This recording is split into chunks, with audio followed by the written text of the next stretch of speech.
Assalamualaikum warahmatullahi wabarakatuh. Halo semuanya. Learning video kali ini akan membahas soal nomor 2, UAS akuntansi biaya tentang direct costing. Ini aku ambil dari soal UAS tahun 2019-2020, yaitu tahun lalu. Di soal ini diketahui PT PIM mengembangkan standar biaya per unit berikut ini pada 100% kapasitas produksinya, yang besarnya adalah 300.000 unit per tahun.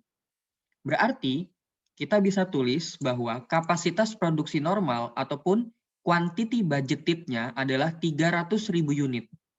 Selanjutnya, diketahui beberapa data tentang manufacturing cost ataupun biaya produksinya. Yang pertama, bahan baku langsung per unitnya adalah $40. DM per unitnya bisa kita tulis 40 unit per dolar. $40 per unit. Tenaga kerja langsungnya $35 per unit, direct labor per unitnya $35, variabel FOH-nya $25, variabel FOH per unit $25, dan total fix FOH-nya 1.200.000. Bisa kita tuliskan total fix manufacturing cost. Karena total fix manufacturing cost ini sama saja seperti total fix FOH. Karena dalam manufacturing cost, biaya produksi, satu-satunya biaya fix itu biasanya berasal dari biaya FOH fix. Sehingga bisa kita tuliskan juga total fix manufacturing cost atau bisa juga total fix FOH yang besarnya 1.200.000. Nah, dari data manufacturing ini bisa kita bagi dua sifat ataupun klasifikasi biaya. Yang pertama adalah biaya variabel. Asalnya dari mana aja? Yaitu dari direct material, biaya variabel, direct labor yang juga merupakan biaya variabel, dan variabel FOH. Sehingga kita dapatkan di sini variabel manufacturing cost per unit, aku singkat FMCU, yaitu jumlahnya 40 ditambah 35 ditambah 25, yaitu 100. Sehingga variabel manufacturing cost per unitnya adalah 100. Kemudian, total fix manufacturing cost-nya, total fix FOH-nya tadi 1.200.000. Selanjutnya diketahui harga jual untuk setiap unit produksinya 200. Bisa kita tuliskan SP per unit ataupun selling price per unitnya $200. Diketahui juga beban komersial tetap 680.000. Bisa kita tuliskan di sini fix marketingnya 680.000. Beban komersial variabel sebesar $0,25 per unit. Beban komersial variabel ataupun variabel marketing per unit adalah $0,25. Kemudian, tidak ada barang dalam proses awal maupun akhir, dan persediaan jadi dicatat dalam biaya standar. Jadi, di awal dan di akhir periode, tidak terdapat finish good dan work in process ending serta beginning. Kemudian diketahui di soal bahwa dalam tahun berjalan 301.000 unit diproduksi. Bisa kita tuliskan QP ataupun quantity produce berjumlah 301.000 dan terjual 290.000 unit. Quantity sold 290.000 unit. Nah, kemudian diketahui beberapa varians, yaitu varians biaya variabel atau bisa kita tuliskan efisiensi varians variabel FOH 53.000 dan sifatnya adalah favorable. Ini sifatnya adalah favorable. Kemudian terdapat juga volume variance yang jumlahnya 4.000 sifatnya juga favorable. Volume variance 4.000 sifatnya favorable. Bila kita telisik, dari mana sih asal volume variance ini? Volume variance akan muncul apabila kuantitas yang dianggarkan tidak sama dengan kuantitas yang diproduksi. Coba kita lihat. Kuantitas yang dianggarkan adalah 300.000 unit per tahun. Sedangkan dengan kuantitas produksi normal ini, perusahaan bisa memproduksi lebih banyak, yaitu lebih banyak 1.000 unit. Harusnya hanya 300.000, namun dengan mesin yang sama bisa memproduksi 301.000. Nah, disinilah muncul muncul volume variance yang jumlahnya 4.000. Nah, ini berasal dari 1.000 unit selisih kapasitas produksinya dikalikan dengan variabel dikalikan dengan fixed manufacturing cost per unit. Itu 1.200.000. Total fixed FOH-nya kita bagi dengan kapasitas produksi normal 300.000. Nanti didapat 1.000 dikalikan dengan 4. Nah, inilah volume variance. Asalnya 4.000 ini dari 1.000 dikalikan 4. 4.000. Sifatnya favorable. Kenapa? Karena mesin ini hanya dianggarkan untuk memproduksi 300.000 unit. Namun, ia mampu memproduksi lebih. 301.000. Sehingga 1.000 volume variance-nya bersifat menyenangkan bagi perusahaan. Kemudian, di soal ini ditanyakan untuk membuat laporan laba rugi dengan metode absorption method, ataupun aku singkat di sini FAC, full absorption costing. Dan yang kedua, buatlah laporan laba rugi dengan menggunakan direct method. Laporan laba rugi metode aku singkat DC, ataupun direct costing. Dan kemudian kita diminta untuk menghitung dan merekonsiliasikan selisih operating income-nya. Baik, yang pertama untuk laporan laba rugi metode full absorption costing atau aku singkat FAC, strukturnya seperti yang biasa kita buat, yaitu yang pertama sales revenue. Dari mana kita dapatkan? Sales revenue berarti price dikalikan quantity yang terjual. Selling price per unitnya kita tahu tadi 200, kita kalikan kuantitas yang terjual 290.000.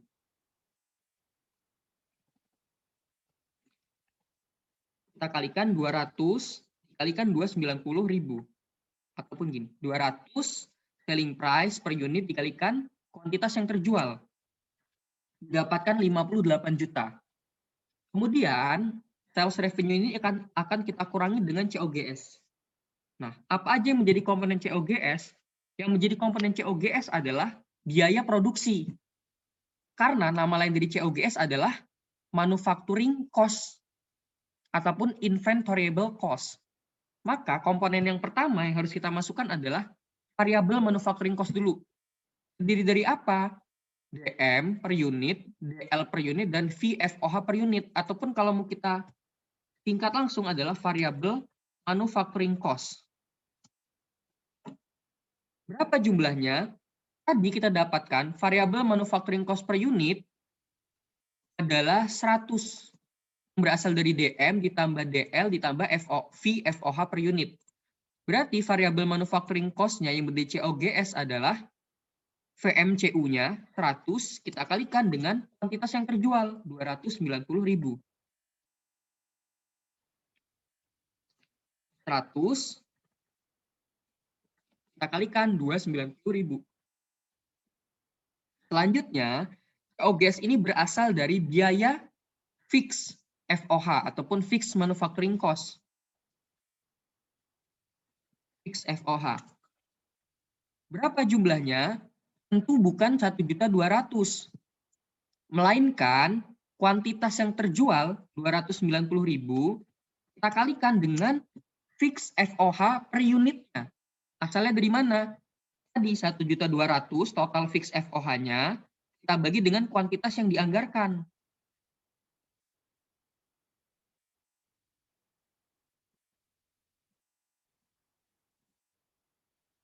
Fixed FOH-nya tadi 290.000, kita kalikan dengan fixed FOH per unit.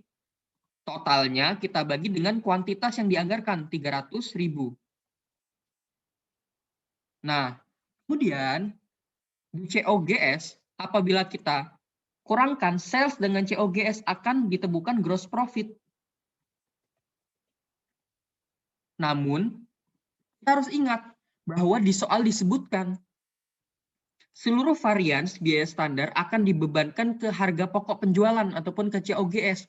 Sehingga isi ataupun komponen COGS tidak hanya terdiri dari variabel manufacturing cost dan fixed manufacturing cost, melainkan juga ada varians untuk ditutup ataupun di-adjust ke COGS. Kita punya varians apa aja tadi? Yang pertama kita punya efisiensi varians VFOH. Jumlahnya berapa? Jumlahnya tadi kita dapatkan dari soal adalah 53.000. Sifatnya favorable. Nah, apabila sifatnya favorable, kita masukkan ke COGS, maka dia akan mengurangi cost. Minus 53.000. Kemudian, ada juga volume variance.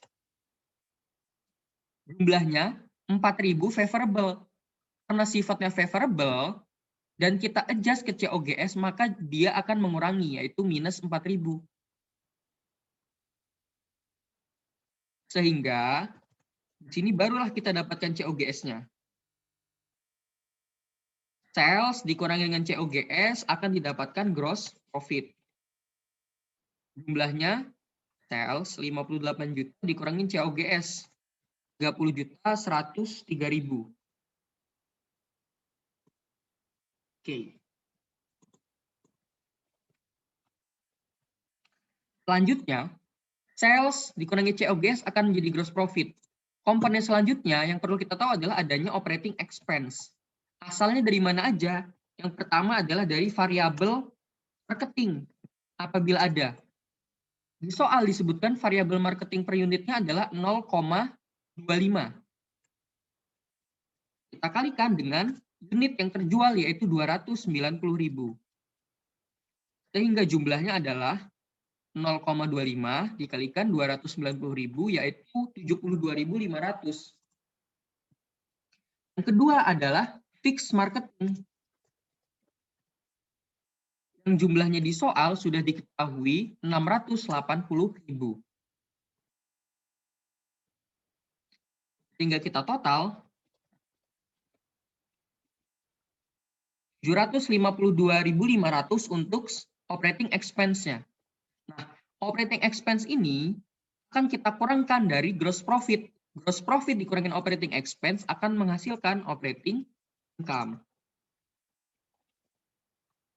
Berapa jumlahnya? Jumlahnya adalah gross profit dikurangi dengan operating expense, yaitu 27.144.500. Kita highlight. Nah, selanjutnya kita diminta untuk membuat laporan laba rugi dengan metode direct costing. Akan kita bandingkan nih, bagaimana sih kira-kira bentuknya? Nah, bentuk yang pertama sama, yaitu sales revenue. 200 selling price per unit kita kalikan dengan unit yang terjual 290.000. Jumlahnya 200, selling price per unit kita kalikan dengan yang terjual, quantity sold 290.000. 58 juta, sama. 58 juta. Nah, kalau dengan metode direct costing, sales revenue tidak kita kurangkan dengan COGS, melainkan kita kurangkan dengan variable cost. Variable cost, apa aja nih? Kita coba lihat di sini, variable mana aja nih yang variable cost? Yang pertama udah pasti sesuai dengan namanya adalah variable manufacturing cost. Berapa jumlahnya? Tadi variable manufacturing cost per unitnya adalah 100. Asalnya dari DM, DL, dan VFOH per unit. Lalu kita kalikan dengan jumlah unit yang terjual, 290.000. 100 dikalikan dengan 290.000. 29 juta, sama jumlahnya. Direct costing maupun di full absorption costing. Selanjutnya yang variabel-variabel lagi adalah variabel marketing. Berapa jumlahnya? Variabel marketing per unit tadi adalah 0,25. 0,25 kita kalikan dengan unit yang terjual 290.000. Sehingga didapatkan 0,25 dikalikan 290.000 adalah 72.500. Selanjutnya adalah variabel nih, efisiensi variance variabel FOH. Variance VFOH. Berapa jumlahnya? Jumlahnya adalah 53.000. Karena akan kita sesuaikan dengan variabel cost ataupun biaya, yang sifatnya favorable ini akan mengurangi biaya, sehingga minus 53.000. Sehingga total dari variable cost ini kita dapatkan adalah 29.019.500. Sales dikurangin variable cost pada metode direct costing akan menghasilkan yang namanya contribution margin.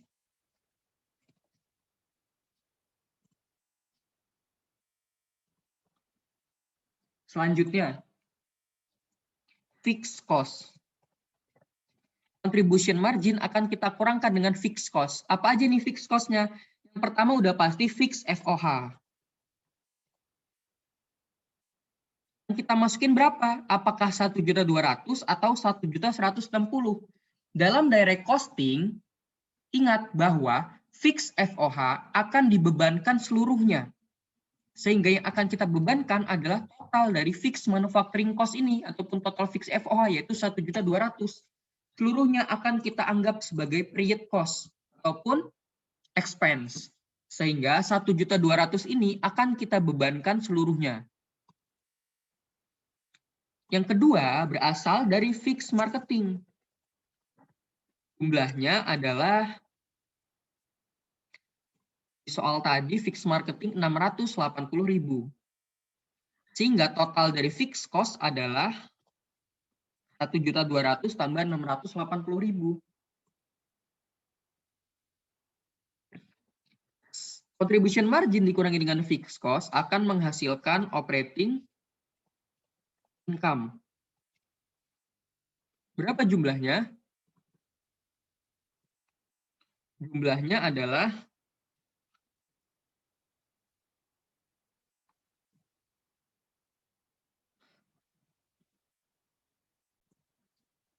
Oke, kita lanjut. Tadi ternyata belum kita kurang ini. Contribution marginnya berapa? Contribution margin kita dapatkan dari sales revenue dikurangi dengan variable cost totalnya. 28.980.500. Nah, sedangkan fixed cost yang kita dapatkan adalah 1.880.000. Sehingga operating income-nya adalah contribution margin dikurangi dengan fixed cost. 27.100.500. Nah, ini kita highlight. Selanjutnya, yang A dan B sudah kita jawab, dan kita diminta untuk menghitung dan merekonsiliasi selisih operatingnya, income-nya. Oke, kita tulis dulu nih, operating income-nya di FAC dan DC berapa sih?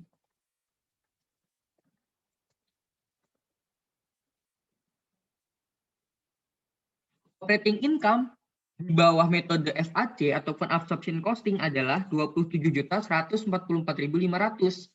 Sedangkan apabila tadi kita menyusun laporan laba rugi dengan metode direct costing, jumlahnya adalah 27.100.500. Maka selisih OI-nya ataupun operating income-nya kita dapatkan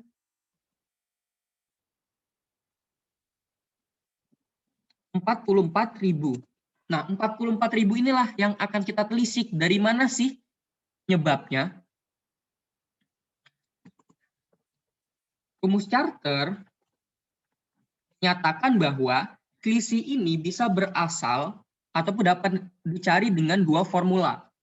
Formula pertama untuk mencari selisih operating income ini adalah quantity produced dikurangi dengan quantity sold dikalikan dengan fixed manufacturing cost per unit ataupun fixed FOH per unit.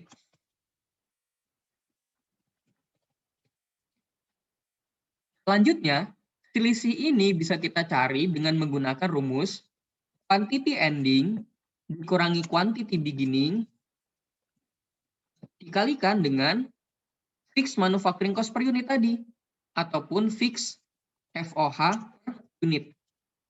Nah, kita coba nih. Quantity produce-nya tadi adalah 301.000. Lalu kita kurangi dengan yang terjual tadi adalah 290.000 unit. 290.000. Ini kita kalikan dengan fixed FOH per unit. Gimana cara nyarinya? Tadi 1.200.000 total fixed FOH-nya ini Kita bagi dengan quantity budgetednya 300.000. Oke. Setelah kita cari, kita masukkan ke rumus 301.000 kurangin 290.000. Lalu kita kalikan dengan fix FOH per unit yang kita dapatkan dari 1.200.000 bagi 300.000. Nah, disinilah berasal dari QP kurangin QS kali FMCU. Ini cara rekonsiliasi yang pertama. 44.000 ini berasal dari QP minus QS kali FMCU. Yang kedua, kita buktikan apakah rumus ini benar ataupun rekonsiliasi kita benar. Di ending, kita dapatkan dari mana? Yang kita produksi adalah 301.000. Yang terjual adalah 290.000. Berarti di akhir masih ada sisa 11.000 yang belum terjual dan menjadi quantity ending. 11.000 quantity endingnya. Sedangkan di awal disebutkan tidak dapat barang dalam proses maupun barang jadi di awal dan akhir periode. Tidak ada barang dalam proses awal maupun akhir periode, sehingga di awal tidak terdapat key beginning. Jumlahnya 0. Inilah yang kita kalikan dengan fixed manufacturing cost per unit ataupun fixed FOH per unit yang kita dapatkan tadi dari 1.200.000, total fixed FOH kita bagi 300.000. Nah, kita buktikan nih di rumus 11.000, kita kurangi 0, kita kalikan dengan 1.200.000 bagi 300.000. Oh, ternyata sama. Berarti rekonsiliasi kita dan dari selisih profit ini benar. Nah, sekian cara menjawab soal nomor 2 direct costing UAS 2019-2020. Semoga bermanfaat. Wassalamualaikum warahmatullahi wabarakatuh.